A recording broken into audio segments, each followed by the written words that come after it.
Hello friends, आप सभी का बहुत बहुत स्वागत है। मैं हूं बाल मुकुंद मौर्य और आप देख रहे हैं ज्ञान एक्सपी। तो आज के इस वीडियो में हम डिस्कस करेंगे एक्सेल से जुड़ा हुआ एक इंपॉर्टेंट क्वेश्चन और ये क्वेश्चन कमेंट सेक्शन में पूछा गया है। ये क्वेश्चन पूछा है के हैरी ने और काफी इंपॉर्टेंट क्वेश्चन है। हालांकि इस क्वेश्चन को पहले भी कई बार अलग अलग एग्जाम्स में पूछा गया है, तो मुझे लगा इस क्वेश्चन को आप सभी के साथ शेयर करना चाहिए। इसका राइट आंसर कैसे निकालते हैं इस बारे में हम इस वीडियो में डिस्कस करेंगे। तो ये क्वेश्चन है जो कि कमेंट सेक्शन में पूछा था के हैरी ने।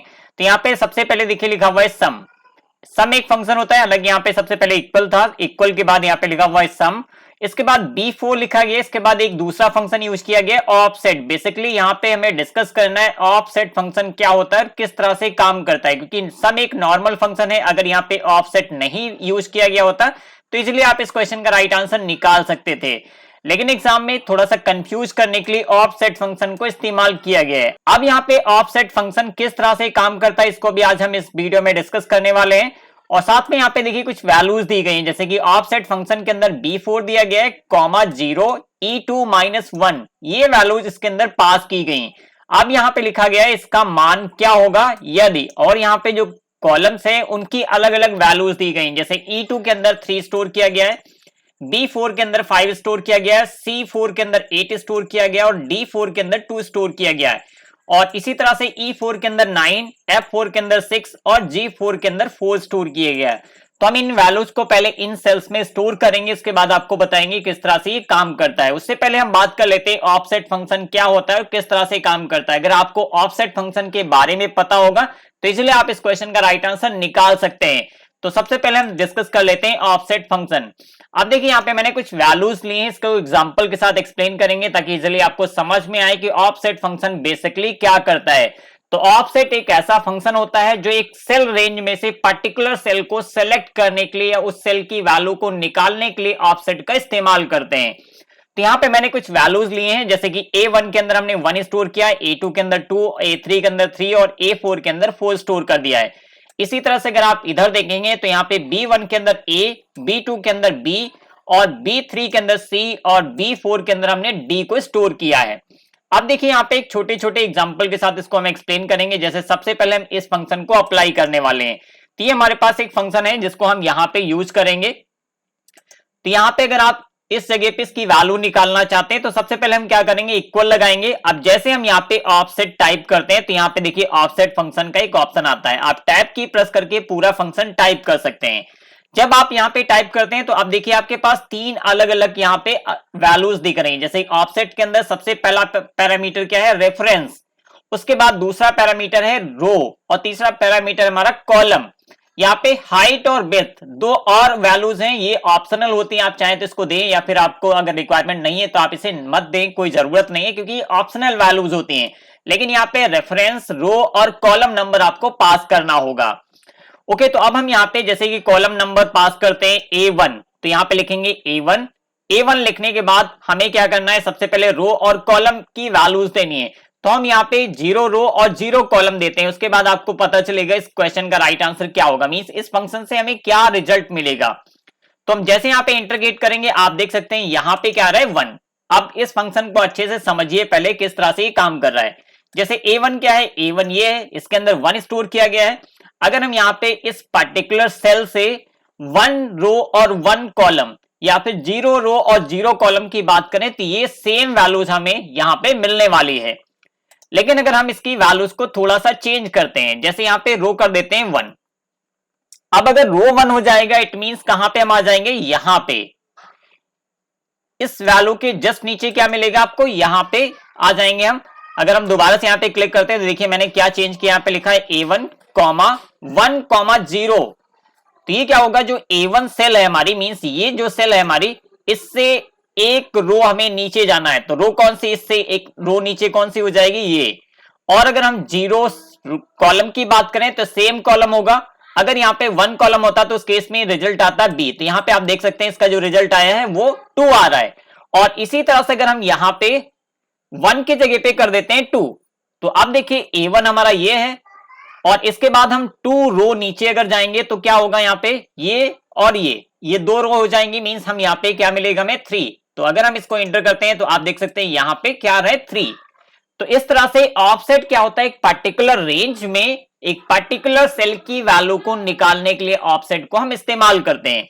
अब जैसे मान लीजिए इस सी को हमें निकालना है, तो अब सी को कैसे निकालेंगे, उसके लिए हम ऑफसेट कैसे लिखेंगे या ऑफसेट फंक्शन का इस्तेमाल कैसे करेंगे। यहां पे देखिए सबसे पहले हम क्या लिखेंगे, इक्वल, और यहां पे लिखते हैं ऑफसेट। ऑफसेट मैंने लिखा। अब हमें इस सी को निकालना है, तो अगर हम यहां पे मान लीजिए A1 का इस्तेमाल करते हैं, A1 एक रेंज हम स्टार्ट करते हैं यहां से, कॉमा। अब हमें क्या करना है, देखिए यहां से ये कॉलम नंबर कौन सा हो जाएगा, सेकंड, क्योंकि सी हमारा किस में है, कॉलम नंबर 1 पे है। ये हमारा कॉलम नंबर 0 है और ये कॉलम नंबर 1 है। तो यहां पे क्या लिखेंगे, सबसे पहले हमें लिखना होता है रो, तो हम यहां पे रो काउंट कर लेंगे। अगर हम यहां से रो काउंट करते हैं तो सी किस में आता है, 2 में आता है, 1 2, तो यहां पे लिखेंगे 2 और इसके बाद कॉमा लगाएंगे। कॉमा लगाने के बाद ये कॉलम कौन सा हो जाएगा, मींस A1 के बाद ये कॉलम नंबर 1 हो जाएगा, 2 हो जाएगा, इस तरीके से आगे बढ़ता रहेगा। तो ये सी कहां पे है, कॉलम नंबर 1 पे है, तो यहां पे क्या लिखेंगे 1, और इसके बाद हम ब्रैकेट क्लोज करेंगे, इंटीग्रेट करते हैं, तो अब आप देख सकते हैं यहां पे क्या निकल के आ रहा है, सी। तो आई होप समझ में आ चुका होगा कि ऑफसेट फंक्शन किस तरह से काम करता है। अगर आपको समझ में नहीं आए तो इस वीडियो को आप एक बार दोबारा से देख लीजिए, क्योंकि थोड़ा सा कॉम्प्लेक्स है, और आप अगर सिस्टम यूज करते हैं, आपके सिस्टम में एक्सेल स्टोर है, तो आप इसको खुद से ट्राई करिए, सेम एग्जांपल यूज करिए, और यहां पे मैंने कई सारे ऑप्शंस दे दिए, आप इन सभी फंक्शंस को इस्तेमाल करिए और इनका रिजल्ट देखिए क्या आता है। जैसे यहां पे सिंपली आपको क्या करना है, इक्वल साइन लगा देना और ये फंक्शन एग्जीक्यूट हो जाएगा। तो यहां पे देखिए 1 आ रहा है, अगर हम यहां पे इक्वल साइन लगाएंगे तो यहां पे आएगा 2, और यहां पे अगर हम इक्वल साइन लगाते हैं तो यहां पे क्या आएगा B, और यहां पे अगर हम इक्वल साइन लगाते हैं तो यहां पे क्या आएगा, यहां पे A आएगा।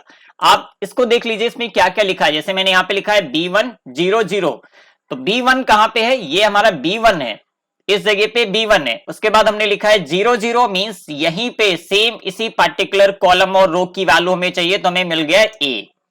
और अगर यहां पे आप क्लिक करते हैं तो यहां पे देखिए मैंने क्या लिखा है, A1 1 1, तो A1 कहां पे, ये, और इसके बाद हमें एक रो और एक कॉलम जाना है, तो एक रो हमारा कौन सा हो जाएगा, ये, इसके बाद और एक कॉलम क्या हो जाएगा, ये, इस वजह से यहां पे क्या आ रहा है, B। तो ये ऑफसेट फंक्शन होता है जो एक पर्टिकुलर रेंज में किसी पर्टिकुलर सेल की वैल्यू को सेलेक्ट करने के लिए ऑफसेट फंक्शन का हम इस्तेमाल करते हैं। अब हम वापस आते हैं क्वेश्चन पे, एक बार क्वेश्चन आप फिर से देख लीजिए, इसमें क्या लिखा गया है। इसमें देखिए लिखा गया है सम, सिंपल सा एक फंक्शन है, यहाँ पे B4 लिखा गया है, और इसके बाद लिखा गया है कॉलन, इसके बाद लिखा है ऑफसेट, और यहाँ पे B4 दिया गया है कॉमा 0 कॉमा E2 -1, ये पास किया गया है। तो इसकी वैल्यूज को मैंने पहले से यहाँ पे पुट करके रखा है। जैसे यहाँ पे अगर आप इस क्वेश्चन में देखेंगे तो E2 = 3, B4 = 5, तो इन वैल्यूज को मैंने पहले से यहाँ पे पुट करके रखा है। E2 इक्वल यहाँ पे आपको दिख जाएगा 3, और यहाँ पे B4 = 5, C4 = 8, D4 = 2, E4 = 9, और F4 = 6 एंड G4 = 4, ये वैल्यूज को दिया गया है। अब उस क्वेश्चन में पूछा गया था इसका मान क्या होगा, तो ये हमारे पास फंक्शन है, सेम फंक्शन हम यहां से कॉपी कर लेते हैं। ओके, अब यहां पे हम अप्लाई करके देखेंगे, इस फंक्शन को हम कहीं भी किसी भी सेल पे अप्लाई कर देंगे, बस हमें इन रेंज को इस्तेमाल नहीं करना, मींस इन रेंज के अंदर कहीं हमें फंक्शन नहीं लिखना है, इस रेंज से बाहर कहीं भी हम इसका यूज करके देखेंगे। तो यहां पे हम इस फंक्शन को पेस्ट कर देते हैं। अब जैसे यहाँ पे इंटर की हिट करेंगे, इसका जो रिजल्ट होगा वो क्या आएगा, वो आप देख लीजिए। सबसे पहले इसका रिजल्ट आ रहा है 15। अब ये 15 कहां से आ रहा है, किस तरह से आ रहा है, उसको आपको देखना है। तो यहां पे देखिए क्वेश्चन के अंदर जो लिखा गया है इस फंक्शन में, यहां से आप थोड़ा सा देखिए, सबसे पहले सम, तो यहां पे क्या होगा, सम आएगा, मींस यहां पे ये सम करेगा, टोटल करेगा, B4 से ये टोटल करना स्टार्ट करेगा। B4 हमारा कहां पे है, यहां पे है। ओके, इसके बाद लिखा गया ऑफसेट। अब ऑफसेट के अंदर हमें समझना है कि ये कौन सी पार्टिकुलर सेल को सेलेक्ट करेगा। जैसे यहां पे लिखा गया है B4, तो ये B4 यहां पे कहां है, ये हमारा B4 है। इसके बाद लिखा गया है 0 रो, क्योंकि ऑफसेट में सबसे पहले क्या आता है, रो और फिर कॉलम, सबसे पहले आता है रेफरेंस, उसके बाद रो फिर कॉलम। तो यहां पे हमारा रेफरेंस क्या हो जाएगा, B4, जैसा कि ये हो गया B4 के अंदर दिया गया है 5, और इसके बाद दिया गया है रो। अगर हम रो की बात करें तो यहाँ पे 0 मींस हमें इसी रो में रहना है, कहीं और नहीं जाना है। इसके बाद लिखा गया है E2 -1। अब E2 के अंदर क्या दिया गया, आप देखेंगे तो यहाँ पे लिखा गया है E2 के अंदर दिया गया है 3, तो अगर 3 - 1 करेंगे तो क्या आएगा 2। इट मींस क्या होगा, हमें सेकंड कॉलम तक जाना होगा, मींस यहां से लेके सेकंड कॉलम तक हमें जाना है। यहां पे E2 माइनस 1 की जगह क्या आ जाएगा 2। यहां पे लिखा होगा कुछ इस तरह से ऑफसेट, ऑफसेट के बाद यहां पे लिखा होगा B4। इसको हम थोड़ा सा क्लियर कर देते हैं। यहां पे सबसे पहले क्या होगा ऑफसेट और ब्रैकेट में है B4 comma 0 comma E2 minus 1। ये लिखा गया है इस जगह पे, यहां पे। ओके, अब देखिए यहां पे B4 में क्या है 5, तो यहां पे क्या आएगा 5, इसके बाद कॉमा 0 आ जाएगा। E2 माइनस 1, E2 के अंदर 3 है तो 3 माइनस 1 क्या हो जाएगा 2, तो यहां पे हो जाएगा 2। अब ये पैरामीटर्स पास किए गए तो B4 यहां पे B4 ही रहेगा क्योंकि ये रेफरेंस है, सेल एड्रेस होगा B4 यहां पे होगा। तो अब B4 की बात करें तो ये हो गया। ये क्या होता है हमारा रो, तो रो 0 है, इट मींस हमें इसी रो में रहना है। इसके बाद लिखा गया है कॉलम 2, ये होता है कॉलम, तो कॉलम 2 मींस यहां और यहां, ये दो कॉलम मींस ये वैल्यू हमारी सेलेक्ट होगी, इस सेल का एड्रेस सेलेक्ट होगा। और अगर इस सेल के एड्रेस की बात करें तो ये क्या होगा D4, ये D4 एड्रेस हो जाएगा। मींस जब हमारा टोटल यहां पे हो रहा है तो एक पर्टिकुलर रेंज सेलेक्ट हो रही है। इसको हम फिर से एक बार क्लियर करेंगे। जब टोटल हो रहा है तो देखिए सम किस तरह से काम कर रहा है। सबसे पहले यहां पे इक्वल है, फिर सम है, और इसके बाद लिखा गया है B4 मींस ये वैल्यू हमारी ये सेल रेंज सेलेक्ट होगी, कॉलन। और इससे हमें ऑफसेट से क्या निकल के आ रहा है, जो यहाँ पे ऑफसेट पास किया गया है इसमें निकल के आ रहा है D4, तो यहाँ पे colon D4। It means B4 से लेके D4 के बीच जो नंबर्स हैं उनका सम हमें मिल रहा है, और वो सम क्या है 15 आ रहा है। अगर आप इन नंबर्स को काउंट करेंगे तो 5 प्लस 8 प्लस 2, तो क्या मिलेगा आपको 15। तो यहां पे ऑफसेट सिंपली कंफ्यूज करने के लिए आपको दिया गया है। ऑफसेट क्या करता है, एक पर्टिकुलर रेंज में एक पर्टिकुलर सेल एड्रेस को सेलेक्ट करने के लिए ऑफसेट का इस्तेमाल किया जाता है। अब कौन सा सेल एड्रेस सेलेक्ट होगा वो डिपेंड करेगा आपने यहां पे reference plus column number plus row number आपने क्या पास किया है। अब इसको हम थोड़ा सा और चेंज करके दिखाते हैं। जैसे हमने यहाँ पे क्या किया है B4, यहाँ पे लिखा है 0 और E2 माइनस 1। अगर हम यहाँ पे E2 माइनस 1 की वैल्यू क्या आ रही 2, क्योंकि E2 के अंदर दिया गया 3। आप देखेंगे यहाँ पे E2 में क्या दिया गया 3, ये हमारा 3 दिया हुआ है, माइनस 1 मीन्स 2 हो जाएगा। अगर हम यहाँ पे E2 माइनस 1 की जगह डायरेक्ट अगर हम 2 पुट कर देते हैं तो देखिए क्या आएगा, सेम रिजल्ट हमें मिलेगा 15। तो यहाँ पे एक बार इंटर कर देते हैं, आप देख सकते हैं ये आ रहा है 15। अब अगर हम यहाँ पे E2 माइनस 1 की जगह 2 कर देंगे तब भी हमारा रिजल्ट सेम होगा। यहाँ पे इंटीग्रेट करेंगे तो आप देख सकते हैं यहाँ पे सेम रिजल्ट आ रहा है। तो एग्जाम में थोड़ा सा ट्रिक इस्तेमाल किया जाता है, क्वेश्चंस को घुमा फिरा के पूछने का एक तरीका होता है। जब आप इस तरह के क्वेश्चंस एग्जाम में देखते हैं तो थोड़ा सा कंफ्यूज हो जाते हैं, तो आपको बिल्कुल परेशान होने की जरूरत नहीं है। आपको थोड़ा सा उस क्वेश्चन पे टाइम देना है, उसको सोचना है कि इस क्वेश्चन में क्या पूछा गया है, इसको किस तरह से पूछा गया है। आप उसको अच्छे से समझ लीजिए, उसके बाद उस क्वेश्चन का राइट आंसर दीजिए।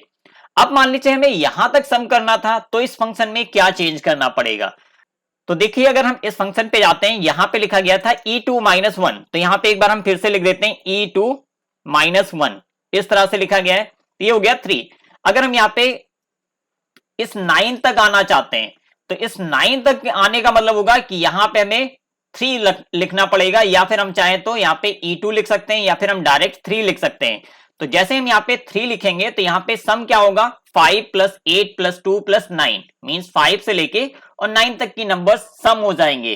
तो अब अगर हम यहाँ पे इंटीग्रेट करेंगे तो अब हमारा रिजल्ट क्या आएगा 24। ये आप देख सकते हैं यहाँ पे किसका सम हुआ है 5 प्लस 8 प्लस 2 प्लस 9, क्योंकि मैंने रेंज में यहां तक वैल्यूज को सेलेक्ट कर लिया है। और इसी तरह से अगर आप यहां से यहां तक पूरे नंबर्स का सम चाहते हैं तो देखिए इसमें क्या चेंज करना पड़ेगा। अभी मैंने यहाँ पे 3 पुट किया है, तो अगर हम आगे 2 और कॉलम शिफ्ट करना चाहते हैं तो यहाँ पे क्या पुट कर देंगे 5। तो इस तरह से क्या आ जाएगा, यहाँ पे टोटल आपको मिल जाएगा 24 प्लस 10 मीन 6 प्लस 4 10 हो जाएगा। तो 24 में आप 10 ऐड करिए 34 आ जाएगा। तो इस तरह से ये जितने भी नंबर्स हैं सारी की सारी रेंज के सारे नंबर्स हमने सम कर लिए। तो इस तरह से ऑफसेट फंक्शन काम करता है। ओके, तो आई होप समझ में आ चुका होगा इस क्वेश्चन का राइट आंसर किस तरह से निकालेंगे, ऑफसेट फंक्शन किस तरह से काम करता है। क्योंकि मेन इस क्वेश्चन में अगर देखें तो सम एक सिंपल सा फंक्शन दिया गया, आप सभी को पता होगा सम किस तरह से काम करता है। जहां पे मेन प्रॉब्लम आ रही थी ऑफसेट फंक्शन का किस तरह से रिजल्ट निकल रहा है या फिर ऑफसेट फंक्शन क्या कर रहा है, ये कई लोगों को कंफ्यूजन था, क्योंकि ये क्वेश्चन कई लोगों ने हमें कमेंट सेक्शन में पूछा था। मैंने राइट आंसर तो रिप्लाई कर दिया, लेकिन वहां से वापस लोगों की तरफ से एक क्वेश्चन आ रहा था कि सर इसको एक्सप्लेन कर दिए किस तरह से इस क्वेश्चन का राइट आंसर 15 निकल रहा है और कैसे इसका राइट आंसर निकालेंगे। तो मुझे लगा ये इंपॉर्टेंट क्वेश्चन है, आप सभी के साथ शेयर करना चाहिए, क्योंकि ये क्वेश्चन कई अलग अलग एग्जाम्स में पूछा जा चुका है और आगे भी इस तरह के क्वेश्चंस पूछे जा सकते हैं। हो सकता है किसी और फंक्शन के साथ में ऑफसेट का इस्तेमाल कर लिया जाए। अगर आपको ऑफसेट के बारे में नहीं पता होगा तो आप उस क्वेश्चन का राइट आंसर नहीं निकाल पाएंगे। ओके, तो उम्मीद करते हैं समझ में आ चुका होगा किस तरह से इस क्वेश्चन का राइट आंसर निकालेंगे। और अगर इससे रिलेटेड कोई क्वेश्चन है तो आप कमेंट सेक्शन में कमेंट करके पूछ सकते हैं। और इसी तरह का अगर आपके पास कोई क्वेश्चन है जिसका राइट आंसर आपको नहीं पता है या फिर आपको समझ में नहीं आ रहा है किस तरह से इसका राइट आंसर निकल के आ रहा है, तो आप उस क्वेश्चन को हमें व्हाट्सएप पे सेंड कीजिए, आप हमारे किसी वीडियो में कमेंट सेक्शन में कमेंट कीजिए। तो अगर क्वेश्चन सिंपल होगा तो उसका राइट आंसर आपको वहीं पे रिप्लाई कर दिया जाएगा। अगर थोड़ा सा कॉम्प्लेक्स क्वेश्चन होगा, मुझे लगेगा इसको एक्सप्लेन करने की जरूरत है, तो उसको हम अलग से सेपरेट वीडियो में डिस्कस कर लेंगे या फिर डेली शाम को 8 बजे होने वाले ऑनलाइन टेस्ट में हम उस क्वेश्चन को डिस्कस करेंगे। तो कमेंट सेक्शन में कमेंट करके जरूर बताइएगा आज का ये वीडियो कैसा लगा, और अगर वीडियो पसंद आए तो प्लीज हमारे इस वीडियो को लाइक और शेयर जरूर कीजिएगा। और इसी तरह के क्वेश्चंस के राइट आंसर जानने के लिए आप हमें अपने क्वेश्चंस को कमेंट सेक्शन में कमेंट कर सकते हैं। तो मिलते हैं अगले ऑनलाइन टेस्ट में, तब तक के लिए bye bye, thank you for watching.